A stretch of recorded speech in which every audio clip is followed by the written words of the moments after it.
10 ವರ್ಷಗಳ ನಂತರ Bharat border Gavaskar trophy ಸೋಲಲು 5 ಪ್ರಮುಖ ಕಾರಣಗಳು. ನಂಬರ್ 1, ಪ್ರಮುಖ ಬ್ಯಾಟರ್ಗಳ ಬ್ಯಾಟ್ನಿಂದ ರನ್ ಬರದಿರುವುದು. ರೋಹಿತ್ ಶರ್ಮಾ ಮತ್ತು ವಿರಾಟ್ ಕೊಹ್ಲಿ, ಭಾರತದ ಲೆಜೆಂಡ್ ಬ್ಯಾಟ್ಸ್ಮನ್ಗಳು. ಬಿಜಿಟಿಯಲ್ಲಿ ಇವರಿಬ್ಬರ ಮೇಲೆ ಬಹಳ ನಿರೀಕ್ಷೆ ಇತ್ತು, ಆದರೆ ಆಸ್ಟ್ರೇಲಿಯಾದ ಪ್ರಮುಖ ಬ್ಯಾಟ್ಸ್ಮನ್ಗಳು ರನ್ ಗಳಿಸಿದರೆ ಈ ಇಬ್ಬರು ಫೇಲ್ ಆದರು. Number 2, lack of a third good seamer. ಭಾರತದ ಬೌಲಿಂಗ್ ದಾಳಿ ಜಸ್ಪ್ರೀತ್ ಮೇಲೆ ಅವಲಂಬಿತವಾಗಿತ್ತು. ಸಿರಾಜ್ ಉತ್ತಮವಾಗಿ ಬೌಲಿಂಗ್ ಮಾಡಿದರು, ಅದು ಕೊನೆಯ 2 ಪಂದ್ಯಗಳಲ್ಲಿ ಮಾತ್ರ. ಥರ್ಡ್ ವೇಗದ ಬೌಲರ್ ಆಗಿ ಮೊಹಮ್ಮದ್ ಶಮಿ ಹಾಜರಿದ್ದರು, ಆದರೆ ದುರದೃಷ್ಟವಶಾತ್ ಅವರು ಗಾಯಗೊಂಡಿದ್ದರು. ನಂಬರ್ 3, ಕೆಟ್ಟ ತಂಡದ ಆಯ್ಕೆ. ವಾಷಿಂಗ್ಟನ್ ಸುಂದರ್ ಅವರನ್ನು ಬ್ಯಾಟಿಂಗ್ ಆಲ್ರೌಂಡರ್ ಆಗಿ ತಂಡದಲ್ಲಿ ಸೇರಿಸಲಾಗಿತ್ತು, ಆದರೆ ಒಂದು ಇನ್ನಿಂಗ್ಸ್ನಲ್ಲಿ ಚೆನ್ನಾಗಿ ಆಡಿದ ಬಳಿಕ ಅವರು ನಿರಾಶೆಗೊಳಿಸಿದರು. ನಂಬರ್ 4, ಜಸ್ಪ್ರೀತ್ ಮೇಲೆ ಹೆಚ್ಚು ಡಿಪೆಂಡ್ ಆಗುವುದು.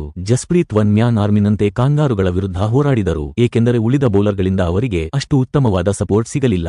ಹಾಗಾಗಿ ಕೊನೆಯ ಪಂದ್ಯದಲ್ಲಿ ಜಸ್ಪ್ರೀತ್ ಗಾಯಗೊಂಡಾಗ ಫಲಿತಾಂಶ ನಮಗೆ ಮೊದಲೇ ಸ್ಪಷ್ಟವಾಗಿತ್ತು. ನಂಬರ್ 5, ಸ್ಕಾಟ್ ಬೋಲ್ಯಾಂಡ್ನ ಔಟ್ ಆಫ್ ಸಿಲೆಬಸ್ ಬೌಲಿಂಗ್. ಆಸ್ಟ್ರೇಲಿಯಾದ ಅತ್ಯಂತ ಅಪಾಯಕಾರಿ ಬೌಲರ್ ಸ್ಕಾಟ್ ಬೋಲ್ಯಾಂಡ್ ಆಗಿದ್ದರು. ಅವರು ಹೇಜಲ್ವುಡ್ಗೆ ಬ್ಯಾಕಪ್ ಬೌಲರ್ ಆಗಿ ತಂಡಕ್ಕೆ ಸೇರಿದ್ದರು, ಆದರೆ ಕೇವಲ 3 ಪಂದ್ಯಗಳಲ್ಲಿ 21 ವಿಕೆಟ್ ತೆಗೆದುಕೊಂಡರು. ಸ್ನೇಹಿತರೆ, ನಿಮ್ಮ ಪ್ರಕಾರ ಭಾರತ ಬಾರ್ಡರ್ ಗವಾಸ್ಕರ್ ಟ್ರೋಫಿ ಸೋಲಲು ಮುಖ್ಯವಾದ ಕಾರಣವೇನು? ಕಮೆಂಟ್ ಮೂಲಕ ತಿಳಿಸಿ.